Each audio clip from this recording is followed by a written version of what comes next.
أهلا أصدقائي. معلومة جدا مهمة للمبتدئات بالقيادة، سواء أثناء التدريب أو بعد ممارستك للقيادة السيارات. نوعية وانتم بكرامة الحذاء أثناء ما تلبسينها جدا مهمة خصوصا للمبتدئات. إلها تأثير مباشر على الاستشعار بفرامل البريك أو البنزين.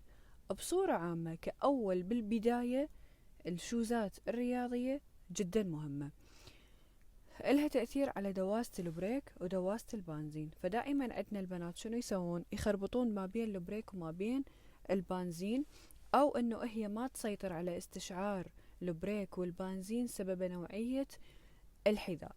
دائما خلي أرضيته تكون ناعمة حتى تتحسسين البريك والبنزين بصورة صحيحة.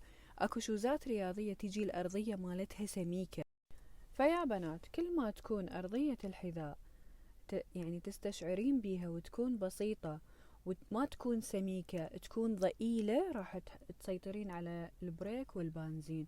الكعب أثناء ما تسوقين وانت مبتدئة وحديثة هذا غلط، راح يشتتك وراح بصعوبة تروحين بين البريك والبنزين. فاختيار نوعية الحذاء جدا مهم في بداية الفترة الأولى حتى تسيطرين، وبعدين البسي اللي براحتك. الكعب شنو سببه اللي يخلي يعني تتخربط القيادة؟